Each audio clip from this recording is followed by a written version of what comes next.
स्वागत है सभी छोटे भाई बहन, आप सभी का स्वागत है। आज हम करेंगे थोड़ा सा एक छोटा सा कॉन्सेप्ट करेंगे और क्वेश्चन। आज शुरुआत करेंगे किसकी? त्रिभुज की सर्वांग समता, जो हमारी प्रश्नावली 7.1 है उसकी आज हम शुरुआत करेंगे। पहला नंबर और दूसरा नंबर क्वेश्चन करेंगे। उससे पहले हम पढ़ेंगे इस जो इंट्रोडक्शन वाला वीडियो था उसमें मैंने आपको सर्वांग समता समझा दिया है खूब अच्छी तरीके से। इंट्रोडक्शन वाला वीडियो आप जाके देखिए, उसमें आपको सर्वांग समता समझ में आ जाएगा। उसमें मैंने कोणों की सर्वांग समता, रेखाखंडों की सर्वांग समता, ये सारी चीजें पढ़ा दिया है खूब बेहतर तरीके से। आज हम सीखेंगे सिर्फ एक छोटा सा कॉन्सेप्ट, त्रिभुज की सर्वांग समता। वो समझ लेंगे, जो मैंने हेडिंग डाली है, जो हमारा चैप्टर है वो हम समझ लेंगे। फिर उसके बाद सीधा प्रश्नावली के क्वेश्चन करेंगे। तो स्टार्ट करते हैं। अगर चैनल पे नए हो तो चैनल को सब्सक्राइब करिएगा, और जो आपके दोस्त होंगे उनके साथ शेयर भी कर सकते हैं आप पढ़ने के लिए। तो शुरू करें। सबसे पहले आ जाइए, आज समझते हैं त्रिभुज की सर्वांग समता क्या होती है। तो मैं आपको याद दिलाऊं एक बार जरा सा। सर्वांग समता मैंने आपको बताया है ना, क्या बताया है? क्या, फिर से ध्यान सुनिएगा। समान आकार की आकृति, समान आकार की आकृति, उनकी आकृति जो होती है, कोई भी आकृति होती है वो समान आकार की होगी। उनके माप बोले तो लंबाई चौड़ाई ये सारे समान होते हैं, क्या कहलाते हैं? उन्हीं को हम कहते हैं सर्वांग समता।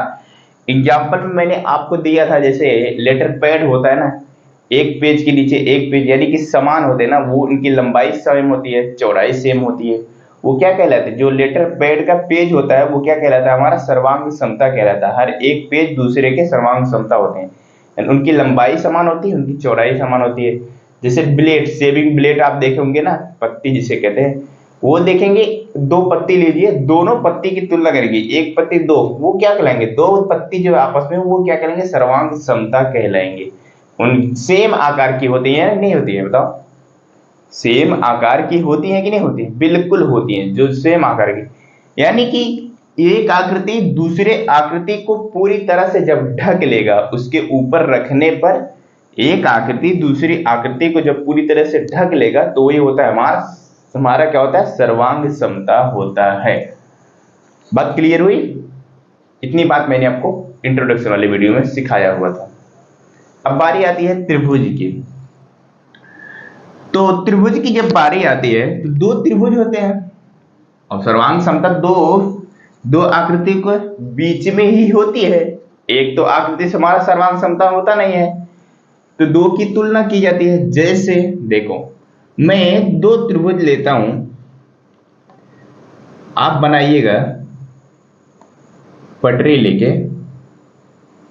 जैसे मैंने एक त्रिभुज ये ले लिया, इसका नाम दे देता हूं मैं, चलिए इधर से देता हूं ए बी सी, ये नाम दे दिया। और इसी सेम आकार की, जैसे जिसे आप पटरी से बनाए हो ना, जितनी लंबाई ये लिए हो, जितनी ये लिए हो, उतनी ये लिए हो, उतनी ही लंबाई का एक त्रिभुज और बना दो।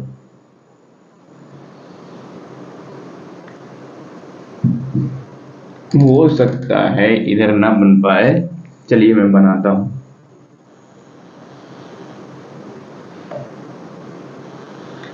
थोड़ा बहुत, लेकिन आप बनाइएगा, थोड़ा बहुत छोटा बड़ा हो सकता है, ठीक है? आ जाओ। तो इसका नाम मैं देता हूं पी क्यू आर। मैंने ये दो त्रिभुज बनाए हैं, तो जितनी लंबाई इसकी इतने है, उतना ये भी है, उतना ये भी है, उतना ये भी है। पटरी से नाप के बनाइएगा। अब बारी किसकी आती है? ये क्या चीज है? ये आप कह सकते हैं, इसको आप किस तरीके से, त्रिभुज एबीसी, ये तो त्रिभुज एबीसी है, और ये क्या है? त्रिभुज पी क्यू आर है। तो मैं कह सकता हूं, लिखिए जरा, त्रिभुज ए बी सी, फिर उसके बाद और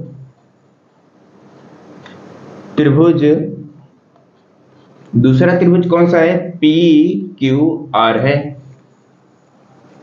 ये दोनों क्या है? समान आकार एवं क्या समान माप के हैं।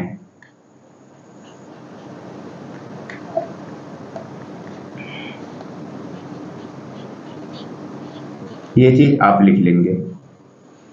मैंने क्या लिखा है, त्रिभुज एबीसी जो हमारे सामने दिख रहा है एबीसी और त्रिभुज पी क्यू आर, ये क्या है, समान आकार, यानी कि इनकी आकार जो है वो समान है और इनकी माप बोले तो लंबाई जितनी है उतनी ही लंबाई की ये भी त्रिभुज हैं। तो मैंने ये चीज लिखा, तो इसका मतलब क्या है बताओ जरा सा। मैंने लिखा समान आकार समान माप, इसका मतलब क्या है, इसका मतलब सीधा सा यही है कि त्रिभुज एबीसी किसके सर्वांग समगय है, त्रिभुज पी क्यू आर के।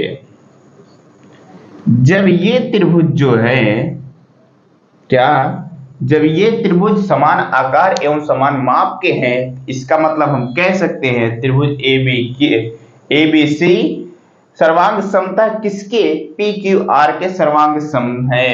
बात क्लियर हुई कि नहीं हुई बताइए। मैंने कहा त्रिभुज एबीसी और पी क्यू आर ये समान आकार एवं समान माप के हैं, तो इसका मतलब सीधा सा यही है कि ये क्या है, दोनों सर्वांग सम होंगे।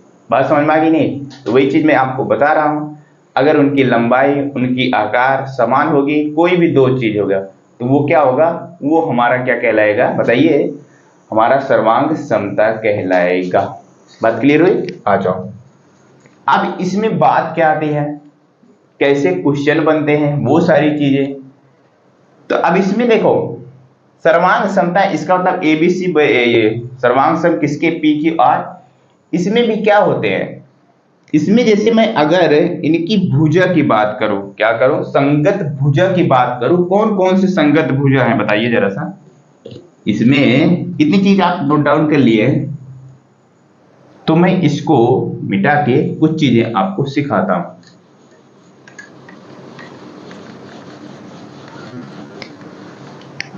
चलो देखो, अगर मैं कहूं संगत भुजा पी क्यू आर और त्रिभुज एबीसी में संगत भुजा कौन कौन सी कहलाएंगे हमारी। अब जब ये दोनों त्रिभुज क्या है, सर्वांग सम है, तो इसमें संगत भुजाएं भी होंगी ना, कौन कौन से दो भुजाएं संगत भुजा कहलाएंगी। जैसे मैं आपसे पूछता हूं एबी की संगत भुजा कौन सी है,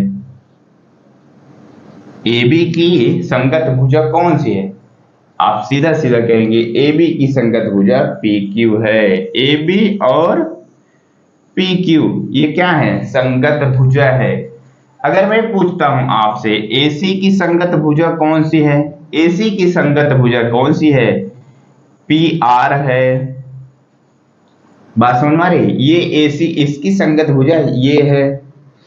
और इसी के साथ मैं पूछता हूं बीसी की संगत भुजा कौन सी है, आप बताओ जरा सा, बीसी की संगत भुजा कौन सी है, क्यू आर है। क्या है, क्यू आर है। तो ये क्या है, आपस में संगत भुजाएं कहलाती हैं। क्या कहलाती है, संगत भुजाएं कहलाती हैं। और इनकी लेंथ जो होगी ना, सारी की सारी समान होगी। AB is equal to P Q कह सकते हैं। ये तो संगत भुजा है, क्या है, ये हमारी संगत भुजा है। और इसको ये भी कह सकते हैं, क्या कह सकते हैं जानते हो, इसको बराबर भी हम कह सकते हैं। AB is equal to P Q, ये आपस में बराबर होंगे। अगर सर्वांग सम त्रिभुज बनता है आपको क्वेश्चन में और कहता है ये संगत भुजाएं हैं, तो इसका मतलब सीधा सीधा समझ जाना कि जो संगत भुजाएं होती हैं वो आपस में बराबर होती हैं। उसी तरीके से AC जो है PR के बराबर होगा, BC जो है QR के बराबर होगा। बात समझ में आई? आ जाओ। फिर हमारी संगत भुजा हो गई। और ये भी होता है, क्या होता है, संगत कोण होता है। क्या होता है, संगत कोण के बारे में जानते हो नहीं, बताओ। जिस तरीके से संगत भुजा होती है उसी तरीके से संगत कोण भी होता है ना। अब देखो त्रिभुज है, त्रिभुज में तो कोण तो बनेगा, स्वाभाविक सी बात है। अब संगत कोण कौन कौन से कहलाएंगे बताओ। मैं कहता हूं त्रिभुज ए का संगत कोण कौन सा है, बताओ। सॉरी, कोण ए का संगत कोण कौन सा है? कोण ए का संगत कोण कौन सा है? कोण पी है।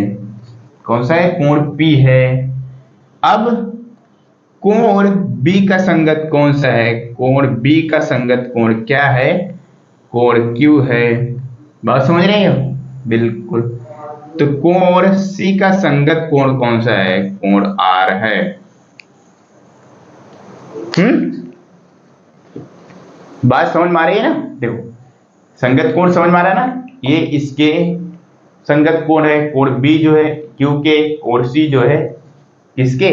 आर के संगत कोण है। अब इसमें शीर्ष, संगत शीर्ष भी होते हैं। अब शीर्ष क्या होता है पता है? शीर्ष बिंदु। शीर्ष बिंदु किसे कहते हैं बताओ? ये कहलाते हैं। ए कौन कौन से शीर्ष हैं? शीर्ष ए वो किसके है? शीर्ष बी। ये दोनों क्या है? समान है। फिर उसके बाद शीर्ष बी वो क्या है? शीर्ष क्यू के। फिर उसके बाद शीर्ष सी वो किसके है? शीर्ष आर के। इतनी चीजें आप नोट डाउन करेंगे। बात क्लियर हो रही है कि नहीं बताओ? इतनी चीजें समझ में आई? जो इनकी संगत भुजाएं होती हैं वो आपस में क्या होंगी? इक्वल होंगे। संगत कोण समझ में आया? संगत कोण भी बराबर होते हैं। और संगत यानी कि शीर्ष जो होते हैं इनके वो भी हमारे क्या होंगे? समान होंगे। तो बात क्या होती है ध्यान से देखना। जैसे इसमें त्रिभुज में क्या कहा जाएगा जानते हो? इसमें त्रिभुज में कहा जाएगा ए, आपको क्वेश्चन में दिया जाएगा ए बी सी सर्वांग सम किसके? पी क्यू आर के। बात समझ रहे हो? किसके? ए बी सी सर्वांग सम पी क्यू आर के। चलिए जरा सा मैं आपको एक चीज और सिखाता हूं। ये सारी चीजें मिटा दो, ये सारी चीजें आप नोट डाउन कर लिए। चलिए आ जाइए। मैं दिखाया इस दो त्रिभुज बना रहा हूं। तो मैंने दो त्रिभुज बना दिया।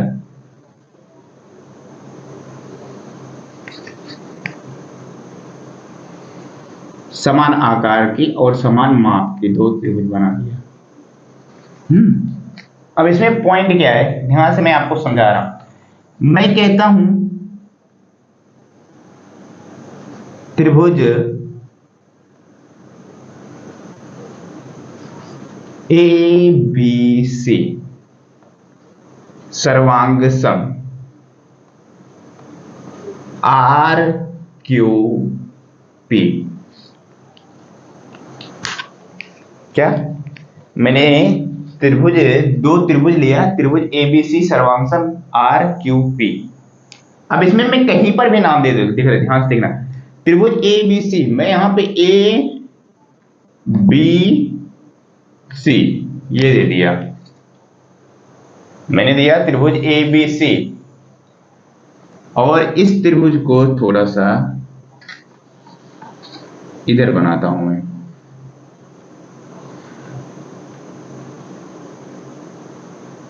और इसमें नाम दे देता हूं आर क्यू पी। ये इतना नाम दे दिया। अब समझने वाली पॉइंट मेन है। मेन पॉइंट क्या समझने वाला अब है? मैंने आपको क्वेश्चन में दिया है त्रिभुज ए बी सी सर्वांग सम किसके है? आर क्यू पी के सर्वांग सम। अब मैं सीधा सीधा आपसे पूछता हूं, सबसे पहला पॉइंट, सी बी की संगत भुजा बताओ। सी बी की संगत भुजा, सी बी की संगत भुजा कौन सी है? बताइए जरा सा। सी बी या फिर बी सी कह सकते हैं, कुछ भी कहिए। चलिए बी सी मैंने कहा। मैंने ये इस वाली की बी सी पॉइंट से मैंने कहा, पॉइंट से मैंने कहा बी सी की संगत भुजा बताओ मुझे। बताओ कौन सी है? ये त्रिभुज और ये त्रिभुज दोनों सर्वांग सम हैं। क्या है? दो ये त्रिभुज ए बी सी और आर क्यू पी सर्वांग सम है। तो मैंने पूछा बीसी की संगत भुजा कौन सी है, आप बताइए जरा सा। आप कहेंगे आर क्यू, क्या कहेंगे, आप कहेंगे आर क्यू, लेकिन ये हो जाएगा गलत, ये हो जाएगा आपका गलत। आर क्यू संगत भुजा नहीं है। क्या है, बीसी की संगत भुजा आर क्यू नहीं है। क्यों नहीं है, क्योंकि हमारा देखेंगे जो ए पॉइंट है हमारा शीर्ष पे है और आर पॉइंट जो है हमारा इस जगह पे है। त्रिभुज को उलट पुलट दिया गया है। कहने का मतलब जो हमारा ए पॉइंट था उसको लाके यहां पे कर दिया है, ए पॉइंट को यहां पे कर दिया है। जो हमारा बी पॉइंट था, बी पॉइंट को यहां पे कर दिया और की पॉइंट को, सी पॉइंट को जो है यहां पे लाके कर दिया है। त्रिभुज को उलट भी सकता है, क्या कर सकता है क्वेश्चन में, त्रिभुज को उलट भी सकता है, हमें समझना रहेगा। क्वेश्चन में सिर्फ इतना देगा, क्या देगा, त्रिभुज ए बी सी सर्वांगसम आर क्यू पी, और पूछेगा बीसी की संगत भुजा कौन सी है। उस समय आप बहुत ज्यादा कंफ्यूज हो सकते हैं, लेकिन कंफ्यूज नहीं होना है, मैं आपको तरीका बताता हूं। तरीका क्या बताऊंगा, जैसे मैंने देखा त्रिभुज हमारा एबीसी है और आर क्यू पी है, ध्यान देना, उस समय आपसे पूछता है बीसी की संगत भुजा कौन सी है। तो हम त्रिभुज में देखेंगे हमारा बीसी पॉइंट कहां पे है, यहां पे है। तो बीसी पॉइंट हमारा जब यहां पे है तो उसके सर्वांगसम क्या है, आर क्यू पी है। तो उसके समान सर्वांगसम क्या है, ये पॉइंट जो दो है और ये पॉइंट जो दो है, तो ये क्या कहलाएंगे, त्रिभुज बीसी की सर्वांगसम भुजा कौन सी है, वो है क्यू एंड पी। क्या है, Q and P, Q and P ये है, ये वाली जो भुजा है ये है। बस समझ में आ रही है। चलिए उसी प्रकार से अगर मैं पूछता हूं AB की संगत भुजा बताओ, AB की संगत भुजा, AB की संगत भुजा जो होगी जानते हो कौन सी होगी, R एंड Q होगी। क्या होगी, R एंड Q होगी। AB की संगत भुजा R एंड Q होगा। बताइए कोई डाउट है, नहीं ना। तो आप पॉइंट से शुरू करेंगे, जैसे हमारा है ए पॉइंट यहां पे है, यहां से शुरू हुआ। तो मैंने पूछा बीसी, बीसी जब सबसे पहले पूछा तो ए यहां पे था, बी एक छोड़ा, बी एंड सी यहां पे आ गया। देखो ध्यान देखना, मैंने नामांकन किया है ए बी सी क्लॉकवाइज, और क्या किया है R Q P, R Q P ये भी इसे ऐसे नामांकन किया ना, एंटी क्लॉकवाइज नहीं, यानी क्लॉक जिस तरफ से घड़ी चलती है उसी तरीके से नामांकन किया है। ए बी सी, इधर क्या किया है आर क्यू पी, ऐसे किया है ना, ऐसे नामांकन किया है। तो उसी तरीके से ध्यान से देखना, जब ऐसे नामांकन किया है A B C R Q P, तो जब संगत भुजा की बात होगी, जैसे मैंने कहा बीसी की संगत भुजा कौन सी है, तो बीसी ऐसे समान आकृति देख के ना आप बता दीजिए डायरेक्ट। तो बीसी की संगत भुजा, तो जो ए पॉइंट था उसको छोड़ दिया, ए पॉइंट छोड़ दिया यानी कि ए बी तो छोड़ दिया, फिर बीसी ले लिया, यानी कि एक पॉइंट छोड़ के बीसी लिया है। तो अब दूसरे त्रिभुज में जाएंगे, आर के देखेंगे, आर कहां पे है, कहीं पे होगा त्रिभुज में, आर देखा। तो जिस तरीके से ए पॉइंट को छोड़ के बीसी हमसे पूछा गया था, वैसे मैंने यहां से आर लिया, आर पॉइंट को छोड़ के, यानी कि आर से क्यू को छोड़ के एंटी क्लॉकवाइज में, यानी जिस तरफ घड़ी चलती है, यहां से शुरू किया मैंने, एक पॉइंट छोड़ा, यहां पे छोड़ दिया, इसको नहीं लेंगे, उसकी संगत भुजा अगला, जैसे यहां पे बीसी मैंने यहां पे ए छोड़ा, इतना छोड़ दिया, फिर बीसी, ये भुजा बीसी थी, इसकी संगत भुजा पूछ रहा था, इतना छोड़ दिया, ये चीज लिया। उसी तरीके से आर पॉइंट से शुरू करेंगे, यहां तक छोड़ेंगे, क्यू और पी को संगत भुजा हमारी हो जाएगी। बात क्लियर हो रही नहीं, संगत भुजा आपको डाउट नहीं होना चाहिए पहचानने में। अगर ऐसे डाउट हो रही, सीधा सीधा यहां से आप संगत भुजा को पहचान सकते हैं। अगर सर्वांगसम त्रिभुज दिया रहेगा तो जैसे पूछता है AB की संगत भुजा, ध्यान से देखना, AB की संगत भुजा RQ होगा, BC की संगत भुजा क्या होगा, QP होगा, अगर AC की संगत भुजा जो पूछेगा RP होगा। ऐसे समझ लेना बस, अगर कंफ्यूजन हो रही है तो जैसे मैंने लिखा त्रिभुज ABC RQP सर्वांगसम है, मैं पूछता हूं ए बी की संगत भुजा, जैसे ये दो ले लिया, ए बी की संगत भुजा आर क्यू होगा, ठीक है। फिर मैं पूछता हूं बीसी की संगत भुजा, बीसी की संगत भुजा क्या हो जाएगा, क्यूपी हो जाएगा। अगर मैं पूछता हूं ए और सी की संगत भुजा क्या हो जाएगा, आर एंड पी हो जाएगा। क्या हो जाएगा, आर एंड पी हो जाएगा संगत भुजा। तो उसी तरीके से मैं पूछता हूं संगत कोण पूछ लेता हूं। अगर मैं पूछता हूं संगत कोण, तो मुझे जरा सा बताइए कोण बी का संगत कोण कौन सा है।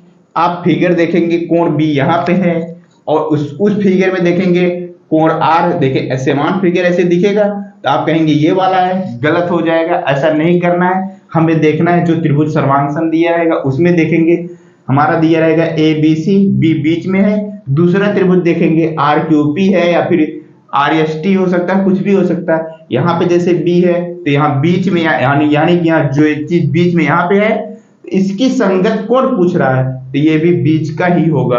कोण बी और कोण क्यू ये क्या होंगे, संगत कोण कहलाएंगे। बात क्लियर हुई कि नहीं हुई? उम्मीद करता हूं इतनी बातें क्लियर होंगी। तो क्वेश्चन कर लें पहला नंबर, चलिए क्वेश्चन कर लेते हैं हम। अपना पहला नंबर क्वेश्चन है, देखो अपने पहला है। तो ये जो क्वेश्चन है मैंने जो इंट्रोडक्शन वाली वीडियो में सिखाया हुआ था उसी पे सेम जो चीजें सिखाया था वही चीज हमसे पूछा हुआ है। कुल मिला के बस हमसे पूछा रहा है दो रेखाखंड सर्वांगसम होते हैं। अब दो रेखाखंड कब सर्वांगसम होते हैं बताओ? मैंने आपको लिखाया कि नहीं लिखाया, देखो कि नहीं देखो? अगर देखोगे तो पता होगा बिल्कुल। तो दो रेखाखंड सर्वांगसम होता है, कब होता है जानते हो? कब होता है? वो होता है किस स्थिति में? अब कोई भी दो रेखाखंड अगर सर्वांगसम होगा तो क्या होगा? सर्वांगसम मतलब होता है समान आकृति। अब रेखाखंड से तो कोई हमारी आकृति बनती नहीं है, फिर बोलता है क्या समान माप यानी कि समान लंबाई, तब जाके बनता है हमारा सर्वांगसम। तो वही चीज है ना, क्या रेखाखंड से तो आकृति बनेगी नहीं। इसका मतलब है कि जो रेखाखंड कब सर्वांगसम कहलाएंगे, जब उनकी लंबाई समान होगी, तभी हमारा रेखाखंड सर्वांगसम कहलाएंगे। पूछ रहा है दो रेखाखंड सर्वांगसम होते हैं यदि क्या, यदि जब दोनों की लंबाई, आप कह सकते हैं यदि जब दोनों की लंबाई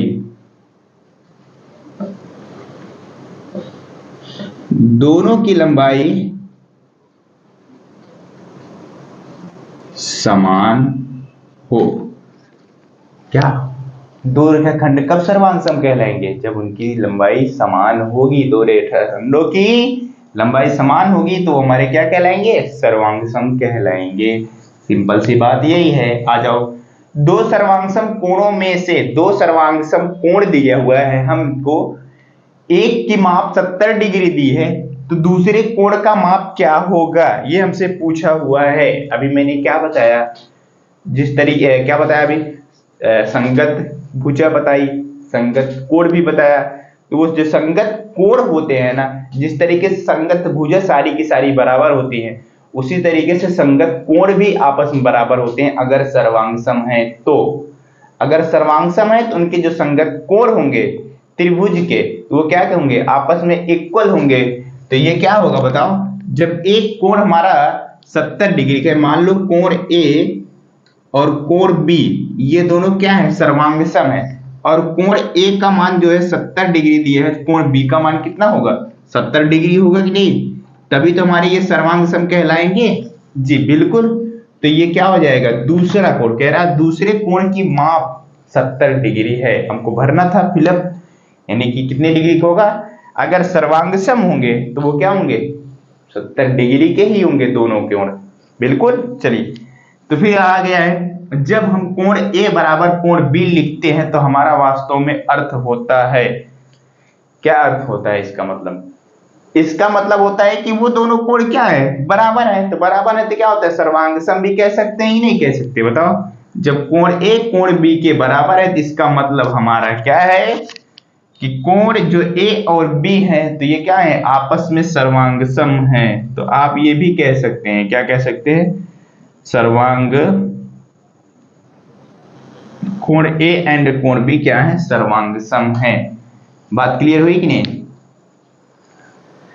कोण ए एंड कोण बी सर्वांग सम होंगे तभी ये दोनों हमारे बराबर हो सकते हैं। चलिए आ जाइए, अब इसके बाद क्या बचता है, दूसरा नंबर क्वेश्चन देखेंगे।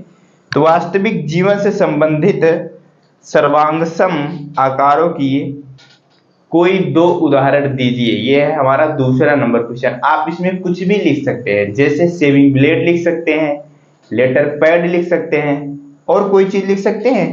आप क्या कह सकते हैं, आप अपने बुक को भी कह सकते हैं। हमारा ये क्या है, मान लो ये आपकी बुक है ना, आपकी बुक है, आपकी बुक और आपके दोस्त की बुक, ये दोनों क्या कहलाएंगे, आपस में सर्वांग सम कहलाएंगे। आपकी बुक और आपके दोस्त की बुक, ये क्या कहलाएंगे, आपस में सर्वांग सम।